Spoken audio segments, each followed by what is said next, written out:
Hi, I'm Madi Hockaday, also known as the Anne of this relationship. And I'm Holly, the Leslie. We love Parks and Rec, we love behind the scenes. And we love each other. This is literally the best Parks and Recreation rewatch show. We're your park pals. There's a park and some pals, and there's also therapy too. Hello. Hello. Welcome to not beauty pageant. That's my recap. Welcome to practice date. Practice date. So good. Oh, my Atlanta. So good. Well, I'm just going to jump right in. So the beauty pageant recap, I have a bit for you. A couple things. Number one is that I did a huge deep dive on April Eden, who played Trish on beauty pageant. It was actually really funny because they just recently did a chair model in Office Ladies. And so but I thought that they would mention her a little bit more, or maybe she was one that did the voice memos, but she was not. So maybe they reached out to her. I'm not sure. But they didn't do a deep dive on her, and lucky for you, I did. So she's amazing. I did some research on her, and she is a huge Star Trek fan, huge Trekkie and space adventurer. Actually, currently she works at Griffith Observatory, and she gives these live kind of space tour things that they have there. So cool. I forgot what the actual name of it is. Oh, it just says live science show presenter. So anyway, I think she was actually on Star Trek for a stand-in moment, or maybe it was a guest star moment. I don't remember, but she has this YouTube called Fangirl Academy. She has a bunch of great videos on space and stuff, but also she has a couple on moving to Hollywood. She did this one video where it was chair model wants you to vote in 2020. So she was being really cool about that. But and I messaged her, as you know, I messaged literally everyone, and I messaged her both via, I think it was I don't know if it was Instagram, or I messaged her Facebook, I think, that Fangirl Academy page that she has, because I couldn't find her personal one, unfortunately. But I messaged her and I tweeted at her and I did all these things. So I'm really sorry if that was overkill, but I hope that she reaches out to us or finds us somehow, because she is so genuine and precious in all of her videos and super smart. And I just think it's really cool if she could tell us not only about being Trish, but about space. That would be really fun. Yeah. So, well, and I hope everybody enjoyed Vincent so much that they're yes, more people. I know. Me too. I want to talk to so many people. I actually have been saying that in some of my messages when I reach out to people that I want to talk to. We just talked to Vincent, so maybe you can be next. Right. Kind of thing. But anyway, so that's my recap on Trish. Just two more things. Number one, we talked about how my sister had talked about some murals in St. Louis that she saw that were also disturbing, very similar to the Pawnee ones. Mm-hmm. And I was I'll have to ask her where that was, because I don't remember where it was. And it's called the Dred Scott Courthouse, and it's across from the Arch. If you're there and you're free, apparently it's free to go in. It's really cool. Apparently they have ranger talks and stuff. Mm. I'm actually visiting her this weekend, so maybe we'll go and check it out, and I'll come back with a live report. But and pictures or not. Yeah, pictures. Oh, that's a great idea, Maddie. Okay, that's what I should do. Yes. Okay, that's what I'll do. So Dred Scott Courthouse, if you're in St. Louis or going on a road trip through St. Louis at any time. And then the very last thing, sorry, speeding along here, is that it's not related to the show at all, but I do want to let everyone know that the COVID vaccine is available for most states 16 and up, I think. So I'm getting mine on Friday, which is nuts, and I'm really excited about it. It's really far away, but that's okay. I totally could have gotten probably one that was closer, but at the time that was all that was free. So anyway, you can go to vaccinefinder.org, or you can literally Google your state and vaccine and all that stuff and register. But I know a couple friends who have literally called their local Walmarts and Walgreens and pharmacies and been hey, do you have any extras? Because they throw them away. So that's dumb. If you want it, you can probably get it. And if you're afraid of needles, then I'm really sorry about that. But apparently, and Maddie, you said this too, that it doesn't actually hurt that bad, going in, right? No, you can't feel the needle. So if you don't like needles, my advice to you is don't watch it go into your arm, because you don't really feel it. You I think it was barely a pinch is what I felt. It's more like your arm afterwards. And I was going to ask you, Holly, are you traveling on Friday? Yeah, well, I'm going, I'm supposed to drive down to Brooklyn's Friday evening. Okay. My only suggestion is take Tylenol. Okay. Because yeah, that, like, I mean, I got hit real hard by the vaccines, but it's because I had COVID without in 90 days. I'm pretty sure that's why. But my arm, like, and I've heard other people say, like, their arms just really, really hurt. So the needle's not so much a thing. It's your arm. And so I would just make sure you get the shot in the arm that you don't use the steering wheel with as much. Ooh, interesting. Okay, good call. And I'll definitely take Tylenol afterwards. Yeah, I couldn't even lift it probably above the bottom of my rib cage. That's scary. Yeah, it was not a fun moment. I mean, and then what did you say your doctor said or something? Oh my gosh. Something was scary. Yeah, the guy who gave it to me, which not a doctor, I think he was a paramedic, but still. Sure. Like, I didn't watch the needle go in. I'm not afraid of needles, but like I always just look away because it just makes more sense to me. So I didn't look. And then all of a sudden I hear, oh, that's more blood than I was expecting. And I was like, dude, no. That is not what you should be saying. How dare you? I know, seriously. Like, yeah, I was like, your bedside manner, dude. Like, is oh my God, that's so good. Fucked up. Yeah, I was real scared there for a second. And then I looked down and I was like, I mean, that's not that much blood, but seriously, more than you're expecting. I'm like, I went in at like 4, Holly, so that I'm not the first shot he's giving. He's seen, 100 other people that day, and I'm the most blood. Ugh. Yeah, well, and that's weird to me because I know the flu shot, I guess it technically does have blood. That's a lie. Because I was going to say, well, the flu shot doesn't really have, I haven't seen much blood, but they do put a Band-Aid on your arm. Not just to, stop the infection going into the wound site or whatever the fuck, but because it bleeds. So that's wild. Okay, you guys get the shot, though. And hopefully nobody says that shit to you. All right. Well, and I saw a bunch of, memes and stuff talking about it, and people are saying shot girl summer now instead of hot girl summer. Did I say that to you already? You told me, yeah. I went to the dentist today and I told my dentist that, and she was really happy about it. Or maybe she was the hygienist, but the dentist liked it too. So we were all having a little moment. So anyway, the vaccine is available to you if you are so inclined. So that's that. But that's all my recap. Did you have anything else you wanted to add? I did not. Awesome. Okay, well, let us go to who the writer and director of this is. So this practice date is episode 4 of season 2, written by Harris Whittles, directed by Alex Hardcastle. Harris, we actually mentioned a few episodes back. He played the character Harris, the name Harris, as well in Parks and Rec as part of the badly run animal control department. Super funny, super hilarious. He's been a part of the show for quite some time, and he will stay a part of the show as a writer, story editor. But he sadly passed away in 2015, and he was only 30 years old, which is wild. I think we talked about how we knew he had passed, but we didn't know how. So we did some research on him, and he actually died of a heroin addiction, or heroin overdose, I should say, rather. He wrote on so many things, you guys. Between Two Ferns, he worked with Sarah Silverman a bunch. He was very open also in his stand-up comedy about his addiction. And then he was in rehab back and forth and relapsed, and just such a tragedy. But I was, as I was reading about him, a lot of the people that have written with him were just so almost funnily jealous of him because he was so young yet so prolific as a writer, and he rose to fame so quickly, almost kind of similar, I guess. And by fame, I just mean success in comedy writing, because kind of similarly to BJ Novak, because he was super young in The Office when he was on that one. So, but anyway, Harris actually went to Emerson in Boston. So shout out to Boston.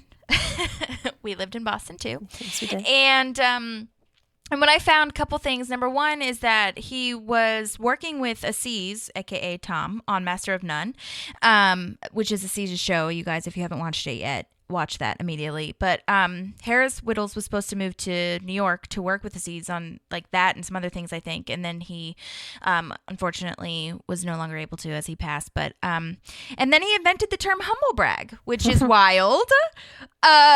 He wrote that on Twitter, I think, and it really took off. But I just really hope we serve him well. I was looking up a couple of videos. They do have, I can't remember if they actually called it Harris Fest or something like this, where his mom was giving a speech at it. And there's some stage on this video that I was watching, and I think they were talking about perhaps doing it annually. It's like a comedy show, music fest thing, in honor of, well, not in in honor of him, but also like to, shine a light on comedy and, artists. But yeah, I mean, we'll talk about him every time that he comes up because he plays a huge role in this show. So we just hope that we serve him well and pour one out for Harris. Yes.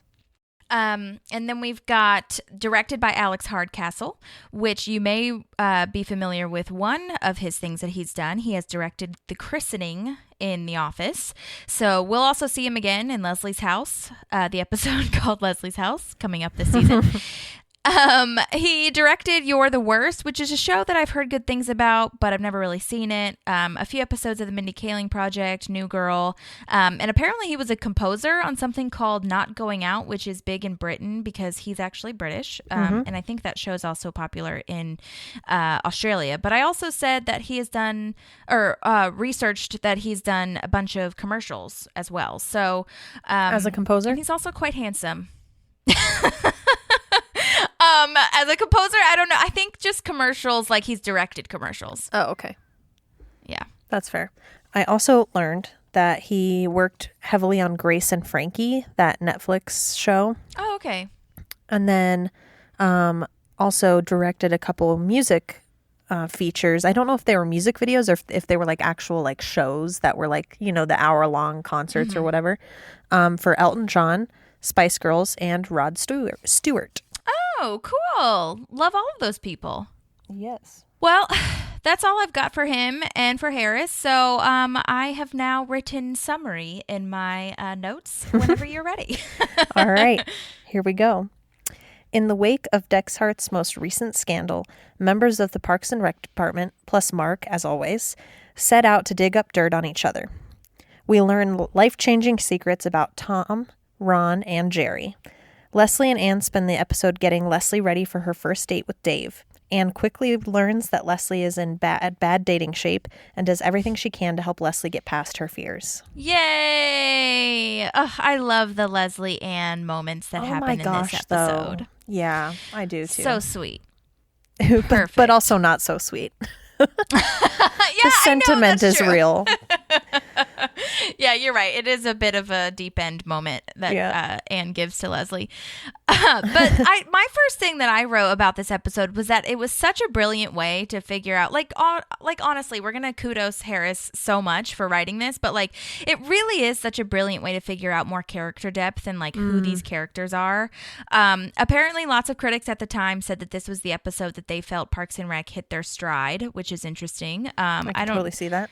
Yeah, I think it's also because we get more, we just know a little bit more of how, not only the character depth, but how they interact with each other. You know what I mean? Right. The relationships. Yeah. Mm-hmm. Yeah. Well, my big note here is we finally are getting some Jerry and Donna, which I'm so excited about. Yes! Finally! Yes. It's great. We learn a ton about Jerry. Not as much about Donna, but we definitely are starting to get the Donna personality. Yeah, totally. So, I love that. I just love seeing the development of Jerry over time too, because this one is just it's not there yet, but this is the start. This is the inception of Jerry. Yeah, it's heading in that direction. Oh, right.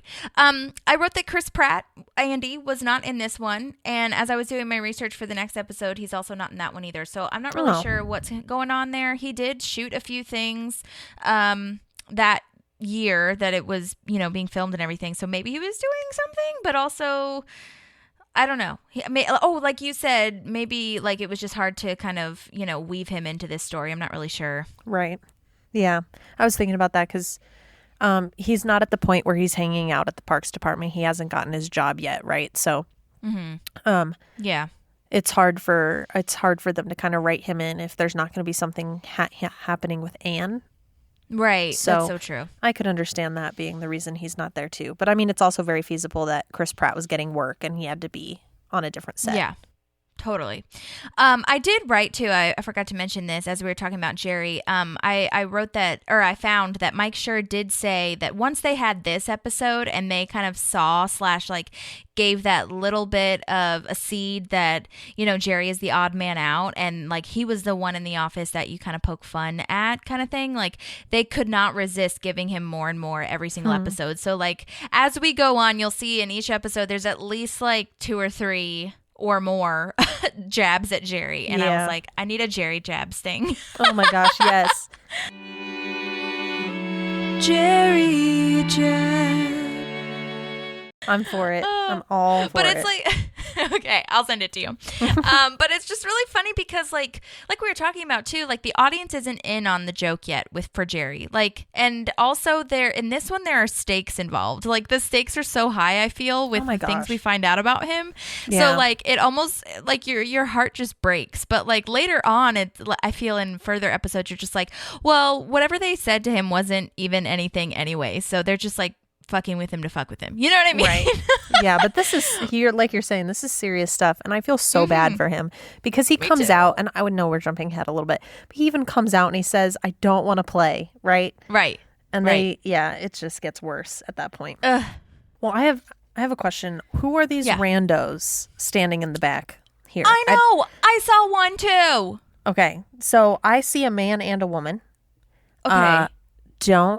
They don't recognize them, but I think they're in the parks department. I could be wrong though. You mean like location wise, like where they're standing? Right. Yeah.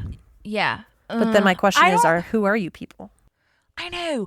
You know, I don't really remember there being a dude. So I'm glad that you caught that there were more than one because I was like, that's weird. But because it's like in The Office when they have that random ass Meredith at the beginning. So. Right.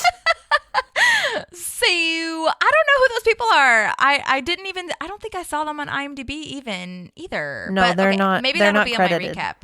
Oh, really? Okay. Not that I saw. All right. Okay. All right. Well, who are the randos in the back? Anyone can let us know if you know. But yeah, if you were one of the randos, please let us know. Girl, that could very well be a thing. Like people could listen to this. Okay, cool. Yeah, into it.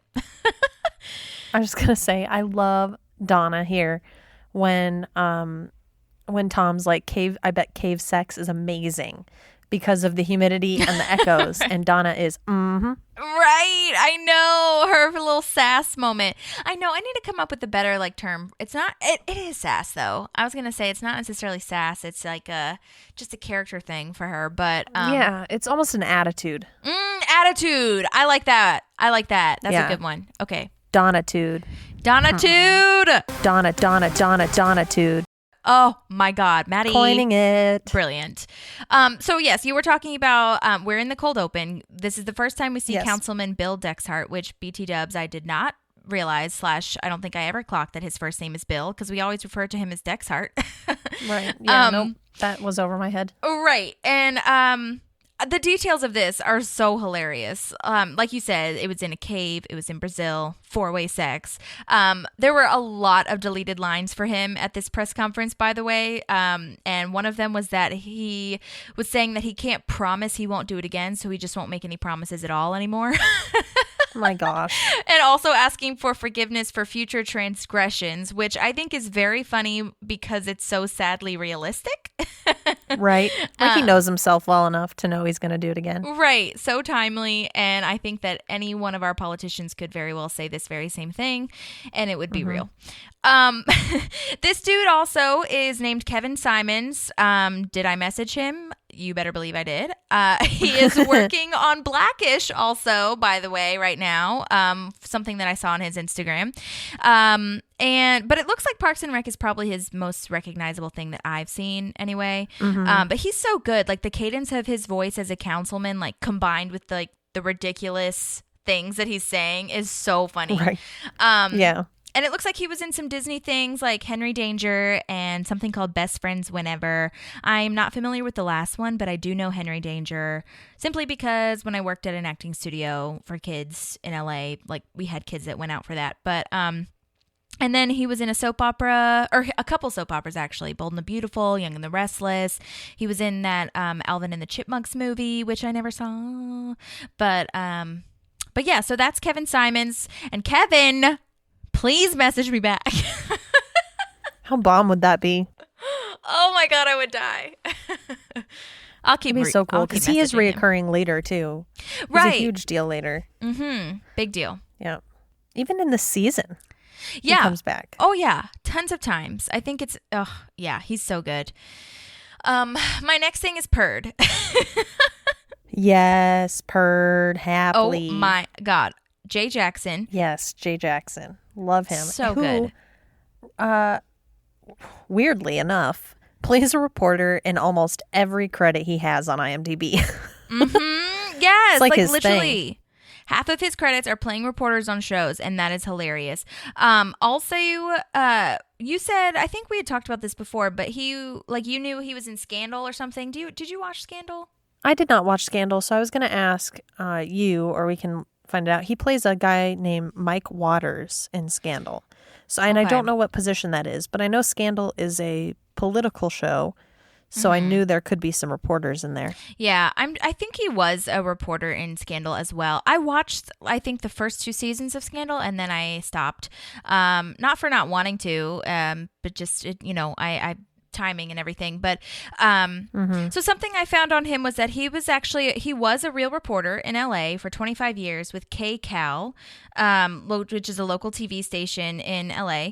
And apparently what they said was that he was only intended for 1 appearance, but Mike Schur said that the staff enjoyed him so much that they just made him a recurring character. And I think that is so telling of Mike Schur and Greg Daniels shows in general. Like, if they like you, they'll keep you around. You know what I mean?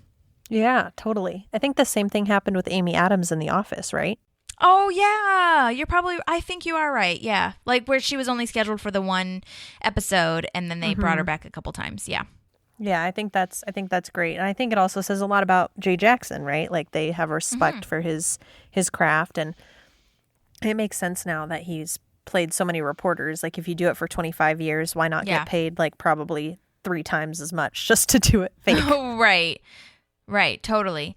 I have a fun fact that this episode was actually based on a real life 2009 scandal. So keep in mind this did air in 2009. This was a scandal with a South Carolina governor named Mark Sanford, and he admitted that he had an affair with an Argentinian woman. Apparently, he told his staff he was going hiking, but then he actually went to visit his mistress in Argentina. And what I found very intriguing / realistic for sure, as we were talking about earlier, is that he actually, after this scandal broke, he ended up finishing his 2nd term, and then he was reelected, and then he was governor from 2013 to 2019. So what is that? 876 years. And it just really made me think of like when Jennifer Barkley in later seasons, we'll get to that. But like, if you guys have seen the show before, Jennifer Barkley is the political consultant, and she says like, Leslie, you could lose to a bad guy because bad guys defeat good guys all of the time. You know what I mean? All the time, yeah. And it just really made me think of this fella in real life, that he like had that affair / scandal thing happen, and then he still went on to like be successful / keep his office. Right. And then apparently he wanted to run for president in 2020, but then he dropped out. And so that's probably good. I don't know how far he would have made it anyway, but right. Well, there's correlation there as well too, right? Because Dexhart is still there when Leslie becomes a councilwoman. Exactly. So true. Yeah, he keeps his seat for a long time. So anyway, and that shit's still happening to this day. I mean, just recently there was a scandal, and I'm not even going to give that guy any airtime, but like there's just that it happens all the time. So I think it's really interesting that, Parks and Rec is bringing the outside world of politics into the show, and doing it in a funny way. So making fun of them too. Like you clearly know that they're not on Dexhart's side. Right. Ugh.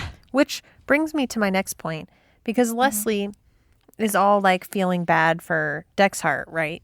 That the media is picking this one thing to drill on him. But like later she's like, this guy sucks. Right.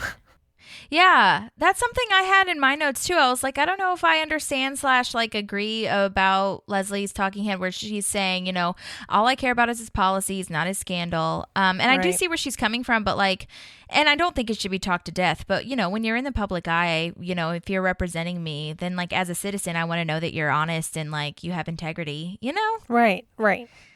So, and also you give up certain rights and privacies when you're in the public eye like that. So I don't really know what to do with that because it's hard on all sides, but Yeah. Not an easy job. I wouldn't do it. Yeah, big deal. I love that Dexhart had sex in the limo on the way back from the press conference. Yeah. So dumb. Stupid. But at least he's admitting it. Right, exactly. He has made no promises that he won't do that. So, yeah. Anyway. I'm moving on to them starting the bet, if that's okay. Yeah, totally. I have that Mark is playing with a slinky. Yes. And I think it's weird, but whatever. Yeah, I see a lot of offices that have little trinkets like that, like Rubik's Cubes or those little balls that knock back together. Like, I don't know if people just play with those things while they're thinking. I don't know. Mm-hmm. Yeah. No, I think that's a real valid point. Yep. Mm-hmm.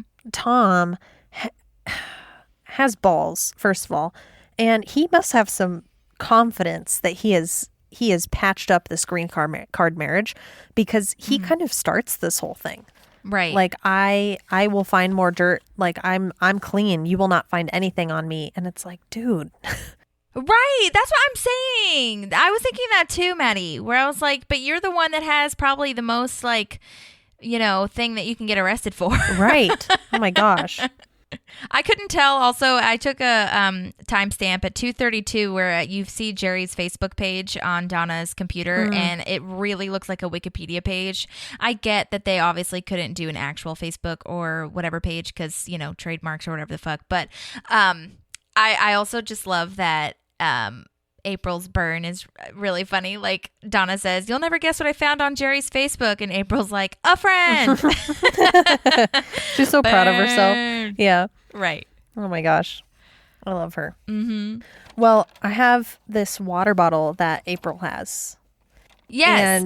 Okay, so I have it that it's that Ice Lillian or whatever the hell that we saw last time. So they're really taking some stands on that. Right, which I 100% did not read the actual label because I'm dumb. And I was like, oh, it's Ice Mountain. Because I didn't see it the first time that you mentioned it. Oh. Right. So I saw this logo and I was like, wow, way to be on like region there because I looked it up. Ice Mountain is a water company solely based in the Midwest. Oh, okay. So I grew up drinking Ice Mountain water. Like that's one of the big ones that you see in the stores. Like, it's not super common for people to buy like Dasani and Aquafina or whatever. Like it's typically you have Ice Mountain. And it's from water in Michigan. Okay. And I 100% thought that they had just taken Ice Mountain. But it sounds like they have created their own water company that looks like almost the exact same logo as Ice Mountain. Yes. In fact, on Parks and Rec Wiki, now I don't think that this was directly from the crew, but Parks and Rec Wiki does say that Ice Lillian is or Molian. I can't remember if there's an extra L in there, but regardless, it is very likely based on Ice Mountain because, like you said, that logo is like very clearly the same. You know what I mean? Right. So, well, we'll have to post the logos next to each other for the Instagram post this week. Good job. So you guys can see. Okay. I'm going to make a note of that. I have Dave coming in now. And he's telling Jerry, like, they're like, oh, probably Jerry. He's got a couple 359s, public urination. And I spent some time researching this. In my research, I could not find any police code 359. Okay. So I don't know if they made it up, if my research just wasn't thorough enough. So if anybody is a police officer that listens to this and knows that there's a 359 code, please hit us up because I looked. I'm always interested in that too because I know I've heard some... Maybe it was just on TV shows. I don't know if I've ever heard an actual cop say this, but I know that like, or what I've seen that they make up codes sometimes that isn't actually in the like code book or whatever. Now I think I would think that public urination is, because I think that's a real thing. But like sometimes if they have something that's not actually in the book, they make up their own codes for it. But regardless, yeah, I would love to know if 359 is actually something real. Right. Well, my additional question, this is kind of off topic. Is it public urination if you are on a road trip and your parents pull off on the side of the road and you run into the trees and do it? I don't think so. Asking for a friend. Is the friend you, Maddie? The friend is 8-year-old me who was moving for the 300th time in her life in a road trip. Oh my God. That's a great question, because you know what? A lot of people do that, I feel. Oh, yeah. When you gotta go, you gotta go. Close enough together. I know, especially on the highway. I do wonder. That is a great question. I don't think it is. I feel like for it to be public, like somebody has to see you. You know what I mean? Right. Or you have to be doing like in the alley or something. Yeah. It's almost like, I got you. When I think of public urination, I think of it being like in a city or on a city sidewalk or something. Right. I didn't think you were going to say sidewalk, so all I heard was pee on a city, and I was like, I don't know how that, okay. How big a stream you got. How Damn. do you do that? Just go all over town peeing. Oh, this got off topic. My bad, everybody. No, it's still on topic, because I'm pretty positive that my next line, I literally laughed out loud when Dave says he's probably going to go anger pee in the courtyard. I don't know why, but I'm pretty positive that's my favorite line of this episode. It's so dumb. I love it. Also, how do you anger pee? I don't know. I guess forcefully. Nobody send me video evidence, because I don't need it to know what it is that bad. But right. Oh my God. Whew. That was a good one. Okay. Yeah, that is good. So now Leslie's in her office is where I'm at. Yeah, and she's nervous about her date. Like, she's saying she's not nervous, but it rings, and her phone rings, and she smashes that thing into the wall. Oh my. Those were so destructible. Yes, right? It's because of those that iPhone was like, oh, yeah, we're going to have to make these things sturdy. Right. No, totally. It's just like this plastic grip together by like tape and a random screw. You know what I mean? That's what it feels like to me when I see them now, the flip phones. Right. There is a deleted scene that I wanted to mention that I thought was really cute, but also kind of cringy.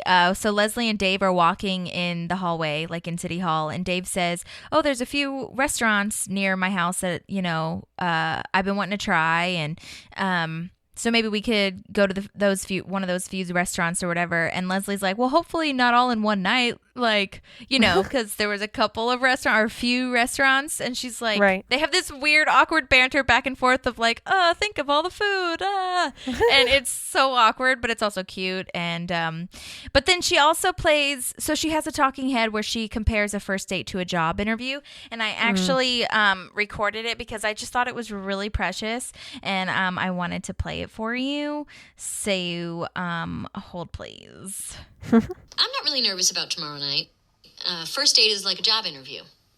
You wear your best suit, you research the company / man, you bring your resume, and you don't sleep with them unless it feels right.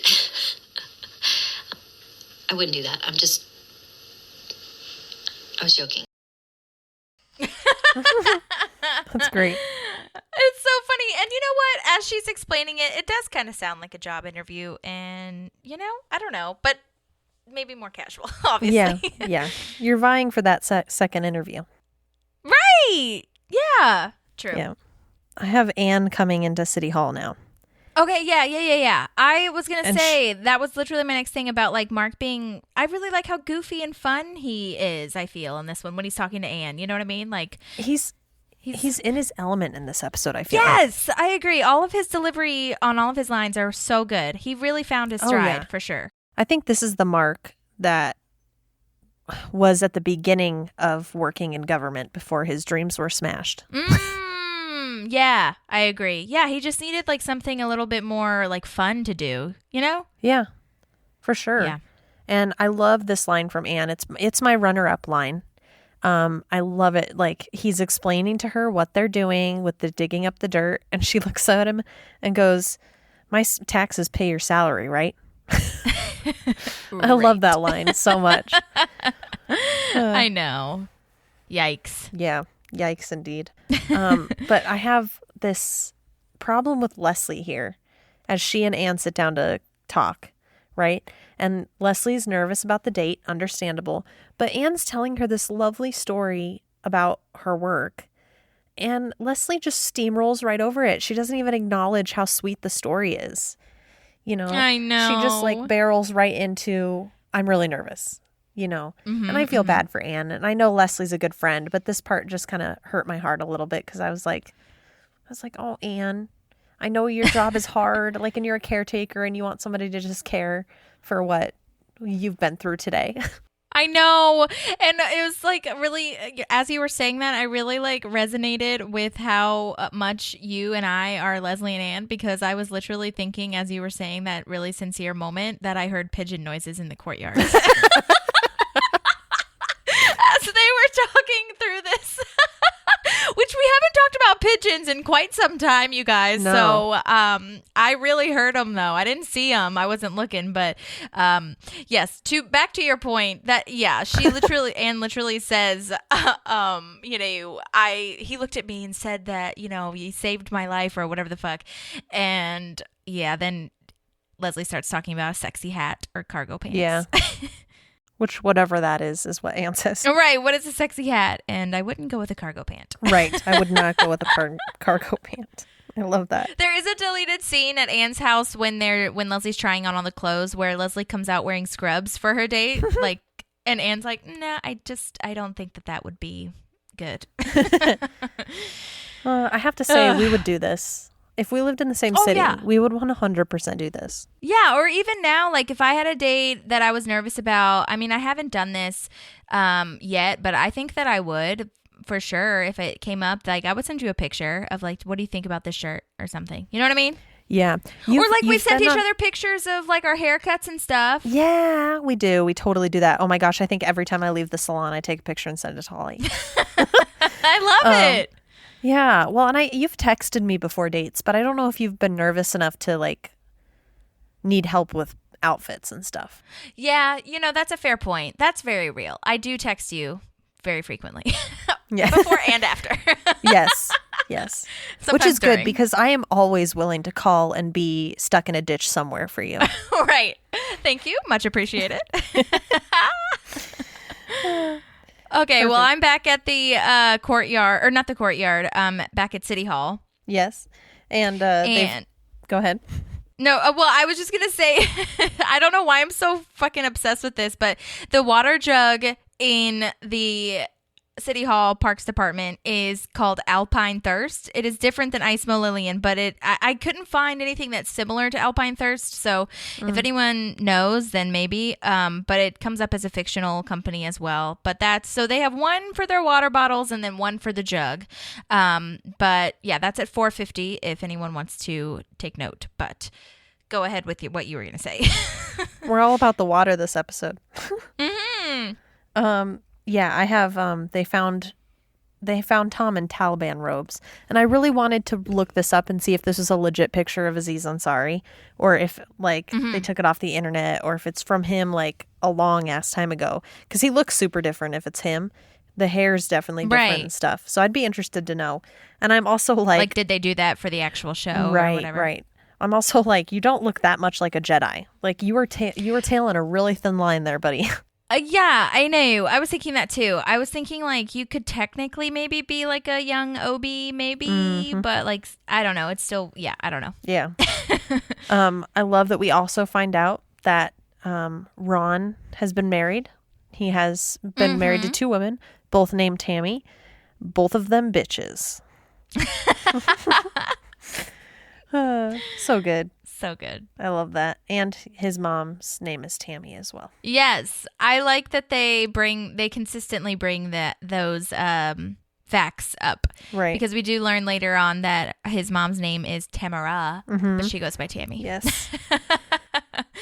I always forget that Ron has tattoos. Like, I always see tattoos. They're poking out of his shirt when he wears short sleeve shirts. And because later on, I feel like he doesn't really wear short sleeves. He wears those, like, long sleeve polo shirts. And so I noticed his tattoos poking out a little bit. Nice. I have never noticed that before. So good catch. Really? Yeah. Good catch, because I have never, ever noticed it before.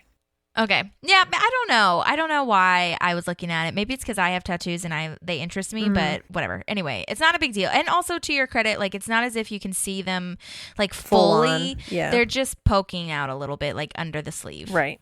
Okay. So anyway, I also have to commend this Donna line. That is just, it's so Donna-tude to me. Is the damn, this is heating up quick. Donna-tude. I know. She delivers it so well. I know. She has a really good smiling face too, like kind of similar to a Tom face, but like she has her own kind of like when she's feeling like, oh, this is getting juicy kind of thing. Yeah. Donna Juicy Face. Oh man. The next note I have is Leslie coming out in that nice black dress. Is that where you are now? Okay, I think right before that, still in City Hall, Ron says that Tom broke a Jaeger secret. Oh, yeah. And I was very confused because I had never heard that before, so I looked it up. And according to Urban Dictionary, it is the act of revealing information disseminated to a confidant during a period of intoxication. Now, obviously, that should have been known to me because, hello, Jaeger, but I didn't think about it that way. But it doesn't say that you specifically have to be drinking Jaeger for it to happen. I think it just means if you're drinking and then you accidentally spill the beans because of, intoxication, it just basically means that you broke the trust between bros. So right. So I Which guess they were inferred... drinking. I was just trying to picture like Tom and Ron drinking together and then that coming out. I don't know about him having two wives named Tammy. Yeah. Well, and I inferred that it was only when you were drinking Jaeger. So good to know. Yeah. It doesn't say specifically. So I'm sure maybe it's like if you are drinking Jaeger, it's like, golden Jaeger secret. But if not, then it's just like regular, I like that golden Jaeger secret. So good. Anyways, okay. So now, yes, I am back at Anne's house where they're trying on clothes and she's in her black dress. Yes, and Leslie comes out and Anne is like, will you be wearing it out of the store today, madame? And Leslie just cracks this awful, it's a great Cockney accent, but Cockney accents are not attractive. No offense to anybody who has a Cockney accent, but it's just, I wish I could do it, but it sounds so bad when I try. It's not a good Cockney accent, though, so I feel... So it's so over the top. So I feel like it's over the top. That's you can right. do it. Yeah. You can say it, and it would be just the same as Leslie saying. I'ma try it. Okay. I think I will, good lady.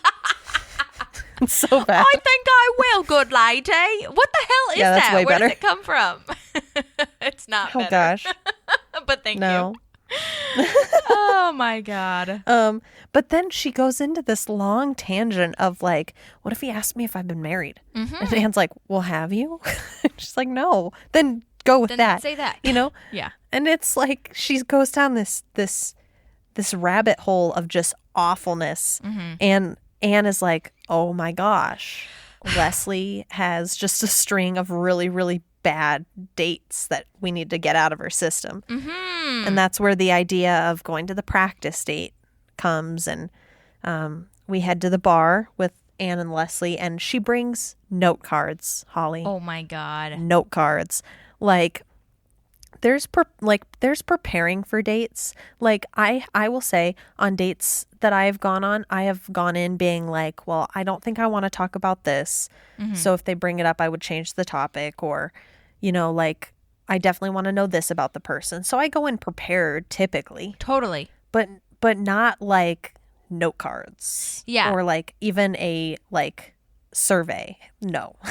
Oh my god. Well, I do exactly the same thing, where I like think of at least 3 or 4 questions that I'd like to ask in case the conversation gets stale. But can you imagine bringing the note cards with you and then pulling them out too? Pulling them out? Oh my gosh. Conversation topics of note, by the way: whales, parades, electricity. So they're not even like that great of topics. Right. Definitely not natural. Like none of this shit would come up naturally. No. So, but it's No. interesting because it's building on her character really, like we saw in Canvassing, where she has to follow by the book. Like she has to be super planned. She cannot improvise. She even has a practice laugh to get through her laughing moments. Oh my gosh, that is one of my favorite parts of the whole episode is when Anne's like, she practiced laughing. But I love this that she like sets up what she's about to talk about, right? She even says, now I'm going to talk about, and then she keeps talking. It's like, no, nobody talks like that. Right. Yeah. Also, side note, I have never called it a teeter-totter. I've always called it a seesaw, and I was curious as to what you called it. I call it a seesaw. Yeah. What is a teeter-totter? So I don't know. Yeah, I don't know if that's a Midwestern thing. The only reason I say that is because my parents are not from the Midwest. They're from Oregon. Mm-hmm. So that's the only reason I could think it could be Midwestern. But like I always said seesaw because my parents always said seesaw. Yeah. And seesaws weren't huge things on the playgrounds where I grew up in the Midwest. So, Okay. so I wouldn't be like hearing it from other kids typically anyway. Right. No, yeah. I mean, we had seesaws every now and again on the playground, and we definitely did not call it a teeter-totter. But regardless, yeah, I do love that. Also, Anne says, like, you know, just ask me a question about myself. And I think that's a very real thing. Nice piece of advice, too, where, like, if there is literally any lull in the conversation or if, like, you're struggling to come up with something, and I think that goes regardless of if it's a date, obviously, especially if it's a date. But if you're just meeting someone for the first time, I think it's always nice to, like, just ask them about themselves because then it puts everybody else at ease. You know what I mean? Yeah. Yeah. This is true. I think it's a great way to do it. But then, like, Anne asks Leslie, what's the first thing? Like, just the first thing that pops into your head. How big is it? Oh, my gosh. Which Leslie doesn't really have the personality where I would figure that would be the first thing she would say. But here we are. I know. I think that she just has so many, like, repressed things where she's also just a little manic. So whatever, or spastic, rather, I guess. So she just, yeah. When she's put on the spot like that and she doesn't have anything planned, she can't really come up with like an answer that isn't inappropriate. Right. Ugh, well, yikes. So Anne is like, you know, well, let's fix this. Mm-hmm. We're going to use some exposure therapy on Leslie. And just if anybody cared to know, exposure therapy is real. Mm-hmm. It is something that they definitely use for people with phobias.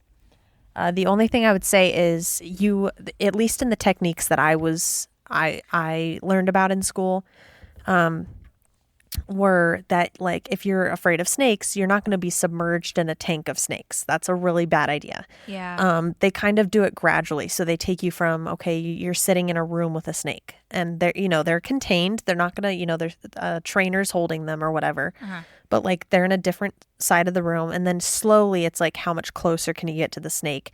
And how do you manage your hyperventilating and stuff like that? Right. And then this is cool too, just for anybody who cares to know. There's also exposure reaction therapy. Okay. Which is for people with OCD, typically is when it's used. And that's when, like the example that was in a video that we watched in class was this man, before he left the house every day, he had to check the oven like 37 times and same thing before bed. And he was always like 2 hours late to work because of this. And he could verbally say like, this is an irrational fear because I don't even cook with the oven, but I have to turn it off. So like I have to check it. And so, the exposure reaction therapy would be exposing him to that situation of, okay, you have to leave the house, but not allowing the checking the oven. So like that, the therapy would be in charge of the reaction. Like, are you allowed to walk over to it and just not touch it? Like, the therapist kind of works with you, but it's exposing you to the situation and then kind of changing your response to it. Right. Maybe it's exposure response therapy. Okay. That's what it is. Would it be like, could you go over and like wean yourself off of it almost similarly to the snake thing where like you could just check it once, or is that not really the idea? I think it would depend on the therapist and probably the situation, like what the process is. Because if he's just going over there and walking and looking at it, I don't know if you would even let him walk over there. But if he's touching it and turning it on and then turning it back off so he knows that it's off, then it would be, okay, you can walk over there and look at it, but you can't touch the dial. Right. Interesting. So it's going to depend on the situation. Yeah. Scrubs has a really good episode about that where Michael Fox is in it because he actually suffers from that and Parkinson's I think it is. Yeah, and he like really is very open about it as well. But that episode that Michael Fox is in about, because he has to like turn the light switch on and off like a bunch of times. It's so good. And like, yeah, they're just talking about how you never know what somebody's going through, because in the episode, and something that is very real is that he is like a really like super successful surgeon and doctor and everything, because he like has studied and studied and studied, but because he's so obsessive about it kind of thing. But then like so they're all jealous and mad at him because he's like so much better than everyone else. And then they catch him in his moment of weakness of like having to turn the light switch on and off like 800 times. Yeah, it's wild, but that's really interesting. I've heard of exposure therapy, and it really reminded me. So like Noom, what I have been doing, that weight loss thing, has been like saying that could be, something to practice, if you have a bad food around that you typically can't control yourself around, like you could like wean yourself off of it by giving yourself a little bit and then not giving any, but like be in the room with it. And like then even they say to go as far as to like eat the thing, obviously controlled and whatever, and then like see how you're feeling after it, so that you can kind of like analyze. And I think I've done enough weight loss programs to like not have to do that. And I was like, I'm not doing that. But it really reminded me of that scene in Dodgeball when the Zoolander, or not Zoolander, obviously Ben Stiller's character is like, he has like a buzzer and he like buzzes himself every time he gets close to the donut, which super unhealthy regardless, but anyways. But yeah, that's interesting. Exposure therapy. Okay, cool. Yeah. The next thing I have to say is there's a cut to City Hall when they're exposing Donna's contribution financially to the campaign of David Duke, who, if people don't know, was like the president of the KKK for quite some time. And he even served as a representative in our house. Oh my God. That's so disgraceful. Yeah. I think it was in Louisiana. So, ew. Yeah. Of course. Gross. But you were saying also, like, because he was that character in Black Klansman, right? Right. As well. Yeah. So if you've seen that, if you've seen that movie, Topher Grace's character is David Duke. Okay. Yeah. And it's very well done. That movie makes you feel many things, and it's sickening that it really is that recent in our history that things were that bad. Yeah, absolutely. Ugh, gross.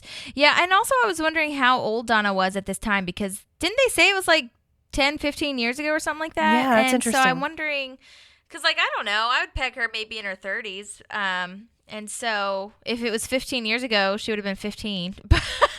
And not voting. Right, exactly. But maybe they said 10 years ago. I don't know, whatever. But before that, also, side note, I do have to take us back a little bit, because we meet Wendy in City Hall. And I don't think we ever talked about, we met her before in Rock Show, but we never actually talked about this actor. And did you get anything on her? I did. Yeah. Okay. So let's hear it.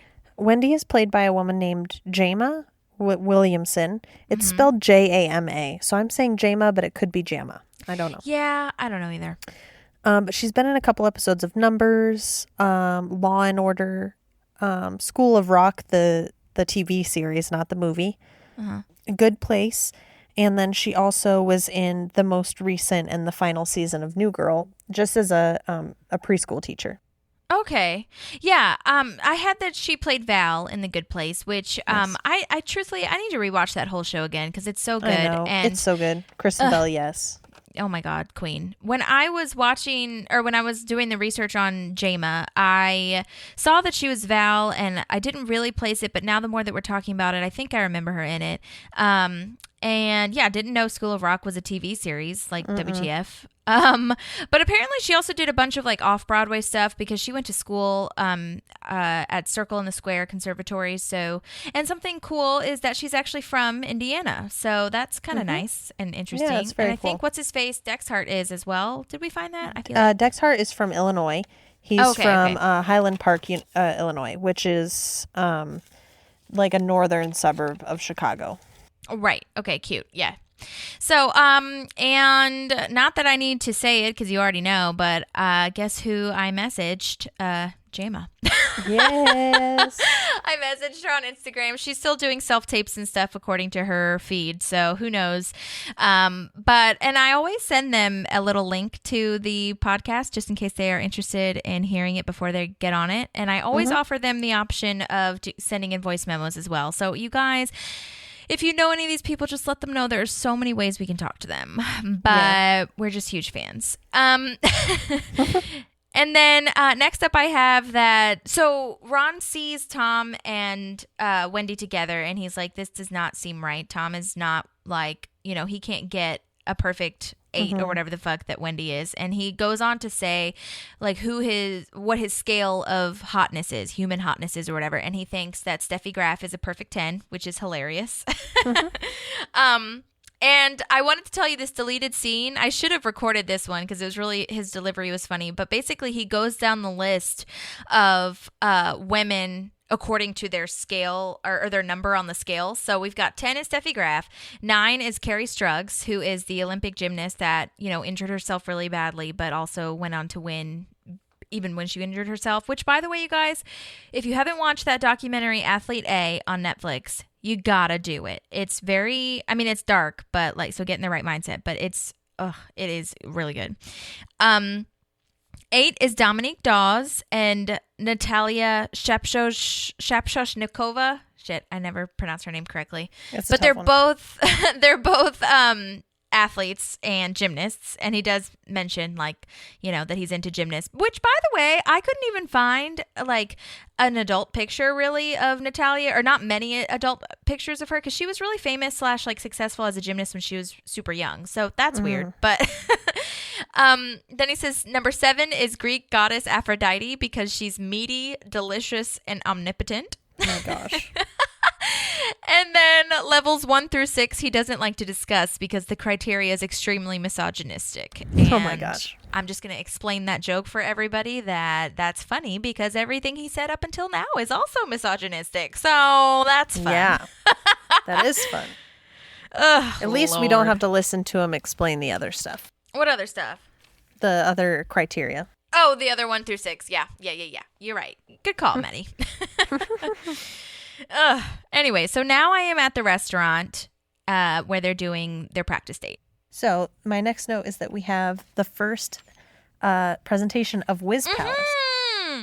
I love that.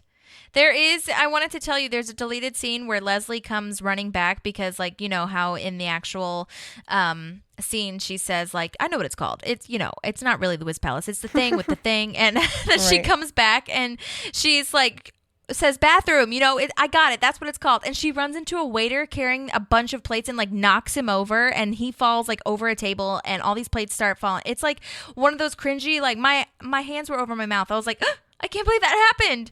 But they cut that out. So you guys got to watch it. I'll have to go back and watch it. Very worth watching. It's wild. But yeah, so now they're back at the office. And this is the most heartbreaking thing of the entire fucking series, really, honestly. I also just have to say before we get there, that I love that when Leslie starts lying and Anne is questioning her immediate name for her niece is Torple, which I don't think is even a name. I know. What is that? I don't know. But anyway, the first thing that pops into her head. Yeah. So now we are at, you're saying, heartbreaking realization for Jerry. And, Jerry's he's trying to get in on the fun, and he's calling Mark out for having an unpaid parking ticket, right? And then Mark comes out, and he's like, well, your adoptive mother was arrested for pot. And poor Jerry didn't know he was adopted. Which he's 50-something, right? So first of all, how have you not told him yet? I know. That's another thing. But I guess they just never were going to tell him. Yeah, that's true. Good call. But I also think this is so wrong. And I think the cherry on top is that he said at the very beginning of the episode that he did not want to be part of this. So I just feel so bad for him. Oh my God. Yeah, and if I could pick a favorite line, or maybe favorite delivery, I don't know. But like this is my favorite Mark line that I've ever heard, I think, in all his time. Oh, I know what you're saying. Okay. Well, when he says like the oh God, oh no, oh Jerry, oh God, oh no. Like I just love the way he delivers that line. You know what I mean? No, I love that delivery of Mark as well. I think it's great. Because you just see how genuinely he really wasn't trying to hurt Jerry like that. Like, oh. I know. Oh God. Oh Jerry. Oh Jerry. It's Oh, so man, sad. it is really sad. My favorite line, though, is Tom's response to that, which is, "It's not your fault. He totally baited you with that unpaid parking ticket." Which is just so good. Puts it in my perspective, you know? God. Yeah, totally. Yeah. Oh, yikes. Yikes. We have Ron figures out about the green card marriage, right? And so now Tom is like, I really need to find out a secret about Ron. Here's my question. How has Mark known about Duke Silver? Like, do we think that he dug it up, or do we think he's known for a long ass time and has just kept it to himself? Yeah, I got the vibe that he found it for the game, and then he was like feeling sleazy after the whole Jerry incident, so then he was like, okay, I'm not going to tell anybody. But you know, maybe he did know it far before and just like was a good guy about it and didn't tell anyone. Yeah, I'm not really sure, truthfully, because I just feel like what's his name, Ron would have said something to Mark if Ron knew Right. that Mark knew, but maybe he didn't. I don't know. That's a good question. Yeah, though. I just I like your deal with it. Like, he found out when he was doing all this snooping and then decided against sharing it. Right. I also love all of these like wordplay with the names Tom Mato Sauce, Yes. Ron Tanamo Bay, and Ron continually does that, or Tom does, like, to Ron. Right. It's really funny. I like that. Also, side note, we do see when I was doing my research on this, it said that reviewers and critics alike said that this kind of poked a hole in Tom's whole sleazeballness kind of thing. Like, it gave us a little bit more sympathy and like a little bit more, I guess, like empathy for him, because not only, you know, because you see, I think that we haven't really seen it, but you do kind of get the vibe that Tom really does love / really like Wendy. But also it's more, I think, for the empathyness on the audience's part is more so to say like, oh, he's a nice guy. Like, he's capable of helping someone out when they really needed it. Right. You know what I mean? Yeah. Like, that's more so the sympathy that I saw, as opposed to like us being sad that Wendy doesn't feel the same way about him. Right. You know what I Yeah. mean? No, I totally get it. I was gonna say I love that line of Anne's. She was already doing this, I think. Are we at this part when we're back at the restaurant and Anne says, "Do you want to watch a porno with me and my wife?" Like, acting like the bad date. Yeah. Oh my gosh. What a friend. What a friend indeed. And, you know, Leslie gets her confidence back. She's like, you know, this sucks. Like, we should just be having fun. And then she takes Anne's dress off and she's like, I'm going to wear my own clothes. And Me power. yes. And this leads to Leslie showing up at Dave's house drunk. Oh my God. Side note, I love Leslie's line, and I don't know why. I say this all of the time, I feel. Well, like, a lot of the times anyway. Maybe not all the time. But the part when she finds out Anne was tricking her and she says, "You coy bastard." Yes. Such a good I don't line. know why I love that so much. You have used that with me in the past. Have I? Yeah. Okay. Thank you. Yeah, because I'm like, I don't know who I say it to really, but I know that I love it. Yeah. But yeah, so they're pumping each other up, which I love. This is kind of our first, like, Leslie being serious, like, "No, you're awesome. You are." And Anne's like, okay. And then, yes, Leslie goes to Dave's house. Love Amy Poehler's delivery and acting on this. I do wonder how much of this was improvised, because there were a lot of deleted scenes. Like, that scene at his house lasts so long. Yeah. Like, there's a lot more things that she says. And speaking of which, there is a deleted scene that I wanted to tell you, which is interesting because it kind of ties back to the teeter-totter, where Leslie's telling him all about the teeter-totter. And he's like, okay, did not know all of that. That's great. But then he brings her some leftover pizza from his kitchen on a plate with like coffee on the plate as well. And then there's some aspirin next to it. It's actually kind of precious. That's really sweet. He's trying to take care of her. I just kind of can't believe that Dave goes out with her again. Like, I know. it's a lot to handle, I feel. I love her line though. Like, I don't know why I was so scared. You should be scared of me. Like, I Yes. love that. I do too. I also love, can I use the bathroom? Are you impressed? I know what it's called. Oh, Leslie. Oh, she's so good. So now I'm at Cozy's. Yep. First time we're seeing Cozy's, which is amazing. I could not for the life of me find where this was in real life, but I did find a couple things. Number one, I found where the bulge is actually located, where the interior was shot. So I thought you would be interested in knowing that. It's at this place called Sarah's Dine and Dance. Sarah is spelled Serra, FYI. It's in Studio City, California. So if you are interested, go ahead and take a look at Sarah's Dine and Dance. That's the bulge. And then Cozy's Bar, I found on Parks and Rec Wiki that I found the Eagleton location. I couldn't, like I said, find, where the actual filming location was, but it's located at 829 Division Street in Eagleton, Indiana. It's also the place where jazz saxophonist Duke Silver has monthly performances on the first Thursday of every month. Cozy's has great food. Cozy's has great food, a full bar, and pool tables. Show times are at 9 p.m. on weekdays and 9:30 on weekends. So, that's what I found online, which which we'll talk about a little bit later. But NBC did create a whole website for Duke Silver at the time of the airing of this, which was amazing. That is amazing. I love this detail. Yeah, they really went all out with their side websites and side presence on social media. Oh, yeah. Or not social media, I guess it was more so just the internet at this time. But Right. yeah. Yeah, it's crazy. We have Dexhart's wife is getting pretty slammed here by the media. Yeah. Which I don't know why is she even being brought into it? Not her issue. I It's know. not, she didn't do anything wrong. So I don't know why we're being so hard on Dexhart's wife. It's not her fault, right? Mm-hmm. And we have Mark, who watches this, and he's like, I'm gonna go tell Anne all my secrets. I know. Which is crazy And- because I wanted to play for you a clip really fast before we talk about Anne and Mark. So, yes, we're talking about how the reporter keeps saying stuff about how does the wife stay with him? Right. But I wanted to play for you this clip that got cut that the reporter says. Here, I'll give you a intro. This is they're talking about how the credit card bill was discovered that Dexhart has been spending his money on these things. Okay, so that's what this is about. Just FYI. Okay. Card bill from last month, $400 to the Dongorama Sex Toy Company, $1,200 to Smut Doctors, $300 for vibrating raisins. I don't even know what those are.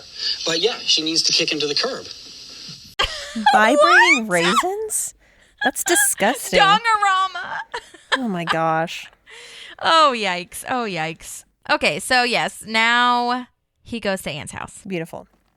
And I understand his sentiment behind this. I don't think he needed to do this, though. Right. I know. That's how I felt too. I was like, that could have waited, but yeah, I get why he did it. And I do like that his line, or her line rather, of when he asks, is there anything that you want to tell me? And then she's like, yeah, this guy came to my house at midnight to tell me that he slept with a married woman when he was in high school, so I shot him. I do like that. But I do see they're trying to build that Mark is growing. They're really showing, I think, again, his development, because I don't think he would have told these other hoes that he was dating before her Agreed. this information. He wants to be honest and vulnerable so that it lasts. But at the same time, I feel I just feel like Anne's sarcasm is now getting to the point of okay, I don't think she really wants to date him, but she's still semi-charmed by him at the same time. Right. So I don't know. I don't know. I think It's she's weird. taken aback by the fact that the man can pay for his own food. He has his own place. I think she's Yeah. still riding that train, I'm dating someone That's who's true. self-sufficient. Yeah. No, you're right. And she doesn't have to take care of him. Yeah. Right. So I think yeah. even though she doesn't necessarily have real feelings for him, I don't know if she's acknowledged that yet, because I think she's still riding on that high of, I don't have to take care of him. Mm-hmm. That's what I think That's about fair.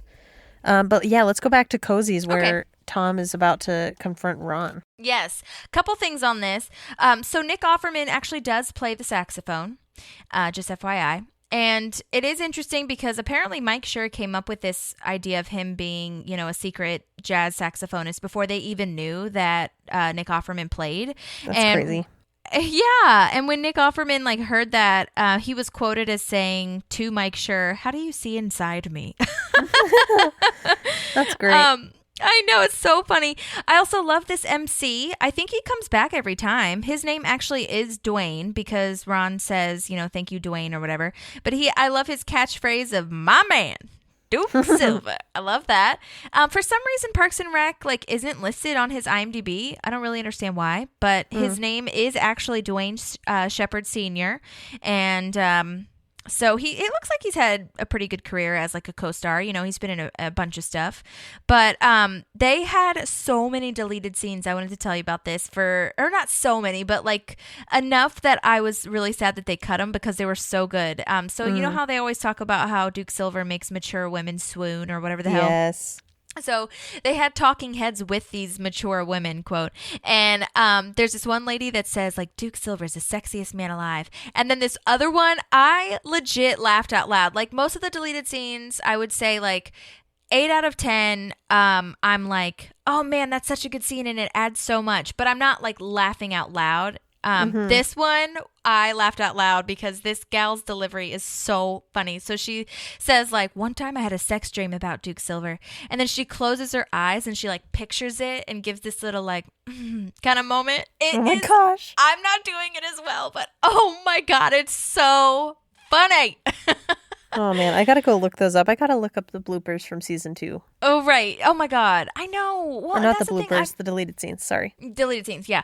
Well, and that's the funny thing too. Like speaking of bloopers, is that like The Office, I feel like they're readily available on YouTube, like per season, and I don't really see a bunch of bloopers for Parks and Rec. So I don't know. Very interesting. But yeah, I highly recommend purchasing the DVDs if you can, because those deleted scenes are gold. Yeah. We also briefly skipped over that Leslie talks to the camera when she's at Dave's house saying, Oh like, my gosh. he wants me. You can totally tell he wants me. I'm right here. Oh, it's so funny. You guys, I also have to post a picture of Duke Silver's album covers because I don't know if you clocked this, but so his 3 album covers or album names, I should say, Smooth as Silver, Hi Ho Duke, Memories of Now, and I believe it's on Hi Ho Duke when he is literally riding a saxophone. Oh my gosh. And it is so funny and perfect and beautiful. I love all of his side kind of like, you know, riffing to the audience, come love with me. LOL. These ladies are so fun to watch dancing. Anyway, yeah, that's all I have about Duke. Okay. Yeah, the next thing I have is Dave coming in the next morning. Yes. And I love Leslie's hair here. I think it's so cute. Yes. One side is pinned up. I think it's really beautiful. I agree. Yeah, so I love that Dave's like, this is our second date, you know, because our last night was our first. So it's taking, and I think he saw how nervous she was. So I think he's taking those nerves away, which is awesome.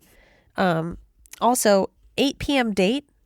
What? Girl, I think we've talked about this before. I don't know whether on the pod or not, but 8 p.m. is way too late. I do not like that. No. Yeah, I'm sorry, but if I'm at home still at 8, there's a very large chance I'm not leaving again.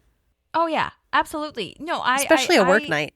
Yes, that's what I'm saying. Like, maybe on a Friday, maybe. But even then, I'm like, can we do like 6:30? Because I'm like, I would like, especially because you don't know how long the evening's going to last. But also like, okay, dates, I guess, are a different story. But like, a lot of times when I have plans after work, like, especially if it's with friends or something, I'm like, can I meet you directly after work? Because if I go home, I like, just like you said, I will not leave again. Yeah, there's a likely chance I'm not coming out of my house. So, yeah. But even 8 p.m. on a Friday, I mean, I'm just like, if the date lasts 2 hours, you're not getting home till 10, then who's to say how long you're going to like, you know, take to get home? I don't know. I just think 8's too late, but that's such a common thing.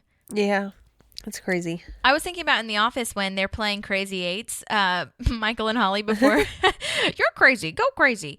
So that because he's looking at his clock and he's like, or she says, is it time to go? And he's like, no, reservations are at 8. And I'm like, no, stop it. Why? Just go now. Go now, see if the table is open. Exactly. But anyway, I love this line of no fires, no ambulances, just good old-fashioned showing up drunk at a guy's house late at night. So good. Mm-hmm. I feel so bad for April. She's been left out this entire time. This is the tag where she's like, I've been completely left. Like, nobody has found anything on me. And there's video of me riding a lawnmower through a Macy's. Oh, yeah. Oh, no, through a Nordstrom. Nordstrom. Same thing. Yeah. That was so funny. I do wonder. Okay, again, I'm just going to show/share with you how crazy I am, which, by the way, it's not crazy. It's just like very, zealous. But I tweeted at her at Albury Plaza, and I was like, can you please tell us what it was like to ride a riding lawnmower through a Nordstrom? Yes. So hopefully she sees it.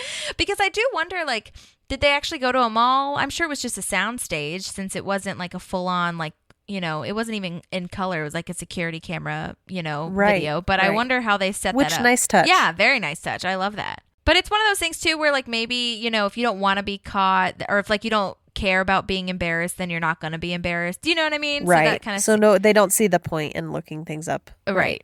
This is so sad. Tom's like, plastic surgery to Jerry. And we learned that he got hit by a fire engine. Oh my God. Stop picking on Jerry. So brutal.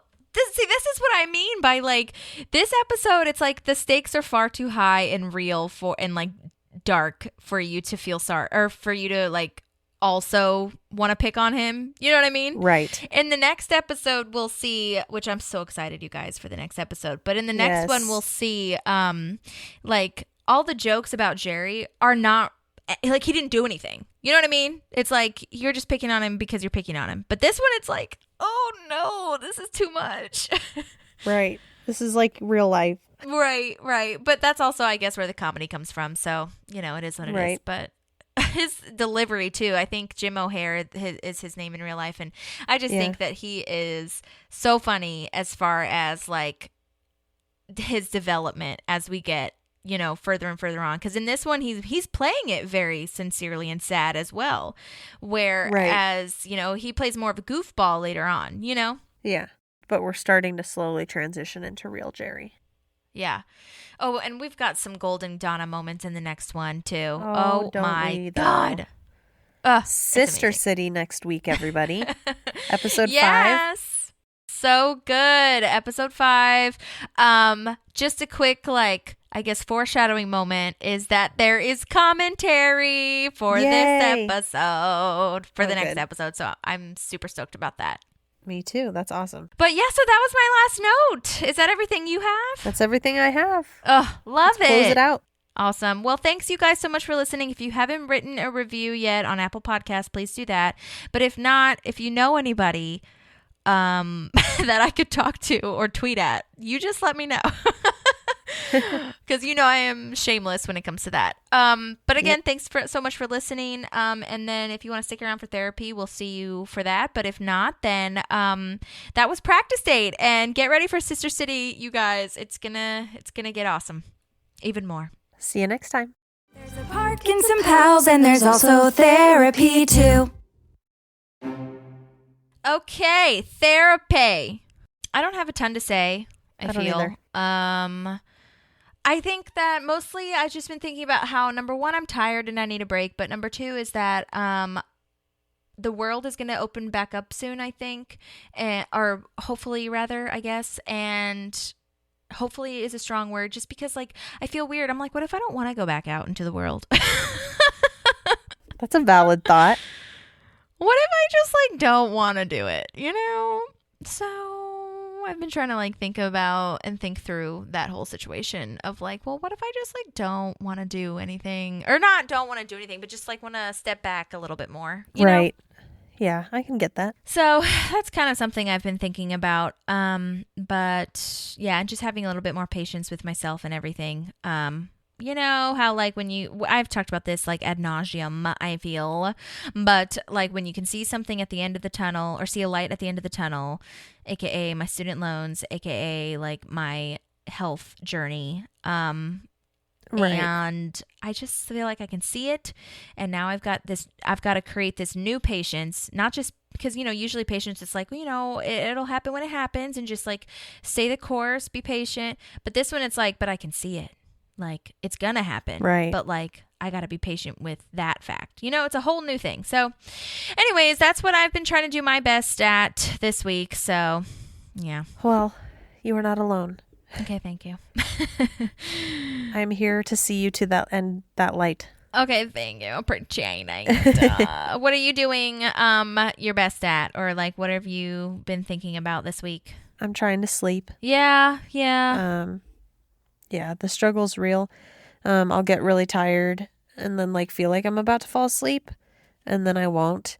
Or something that happened the other night was I fell asleep on the watching TV with Ivan, and then woke up to get in bed. Like, I fell asleep for probably 45 minutes watching TV, and then when I was ready to get up and get into the bed, I was up for 4 hours. And it was like already 11 p.m. So I was like not having it. I know. So that's so frustrating. Yeah. So, yep, that, and then just balancing work. I think because my tiredness is starting to catch up to me. I'm starting to not have the drive to get shit done. Yeah. Which is so bad because I feel like I'm a pretty driven person. But I'm just so tired. Like, when it's like, I just have to make one more phone call, I'm like, it can't wait till tomorrow. I know. Well, and that's what I was going to say, because like tired. Lack of sleep also gives like, sleep is just essential to the body all around. You know what I mean? Right. Well, which is insane. It's starting to, it's going to catch up because I also have to do my grad school tonight. And then I also still have to make a hype video for the football team. So it's like, I know I'm going to be up for hours. Does that all have to happen tonight? Between tonight and tomorrow night. Okay. So it's like, because maybe you can pace it out. Yeah, I'm going to try my best. It's just like I can, I know I'm going to be awake, but there's no way that when I'm trying to fall asleep, spending time doing those two things is what I should be doing. You know? Maddie, I really think that you should try CBD. Like, you should really give that a 100% try. Are they just tablets, gummies? What do they do? No, it's like droplets. I mean, Okay. I think you can get it however you want to, but it's like it comes in a little squeezer bottle thing, and you just put like, it's not a syringe, it's because it's not a shot, obviously, but like a turkey baster type situation. Yeah. But it's like a little small one, and you just put that in on the bottom of your tongue, and like maybe, I don't know, 30 minutes to an hour before you're ready to go to bed. And it has no hallucinogenic effects.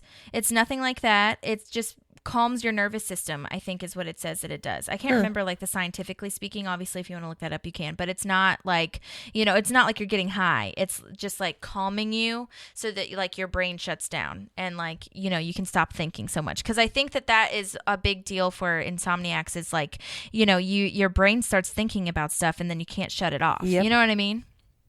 Oh, yeah. So I really think that you should give that a fair shot. I mean, and it can be pricey in the sense, I think, where it's like $50 for like a small vial, but like, I mean, I'll pay anything to sleep right now, Holly. Well, that's what I was going to say. Like, number one, you can try it and see if it works for you and see how often you would need to spend that much. But number two, you could also just like, I think you can find like discount codes and stuff depending on where you get it. You know what I mean? Mm-hmm. So, or maybe you don't need that much or whatever it is. But I really think that could be at least like until you said you can, give time to, talking to a therapist and stuff like that as well.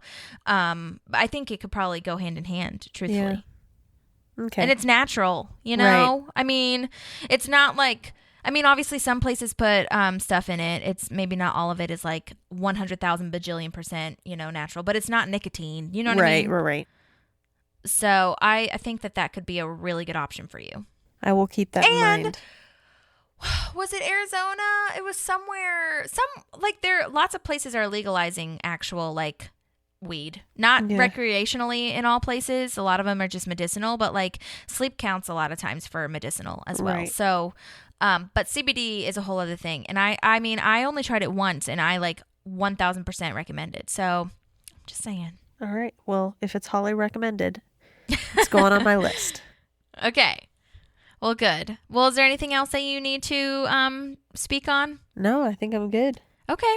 Awesome. Well, we will see you next week for Sister City. Get excited about commentary. I'm not going to tell you who's on the commentary, but you will hear it from me, and I may or may not be recording some clips for you to hear. And I don't care what NBC or Peacock says because they're not listening right now anyway, so who cares? Also, I'm totally promoting them, so like whatever. Where's our money? Yeah, absolutely. But I hope you guys enjoyed Vincent last week, and hopefully we can get some more guests for you. But apart from that, you guys have a great rest of your weekend, everything. Yes, and we will see you next time. See you next week.